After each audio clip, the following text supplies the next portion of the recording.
Hello అండి, నేను doctor Deepti చల్లా. నేను ఒక రొమటాలజిస్ట్. నా పేషెంట్స్ ఎప్పుడు నన్ను క్వశ్చన్ అడుగుతారు, డాక్టర్ గారు నాకు కీళ్ళవాతం ఉంది, నా పిల్లలకి వస్తుందా? నేను మొట్టమొదటి చెప్పే జవాబు లేదు. మీరు దాని గురించి భయపడాల్సిన అవసరం లేదు.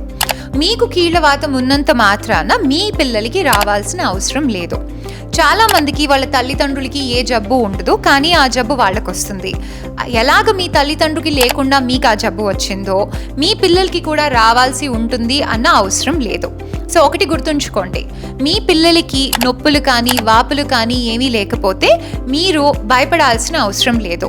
ఊరికే రుమటాయిడ్ ఫ్యాక్టర్ కానీ HLA-B27 టెస్ట్లు చేయించి అవి ఒకవేళ పాజిటివ్ అయితే దాని గురించి భయపడకండి. నొప్పులు వాపులు ఏమైనా వచ్చేదాకా వెయిట్ చేయండి. నొప్పులు వాపులు వస్తే వెంటనే మీ డాక్టర్ దగ్గరికి తీసుకురండి.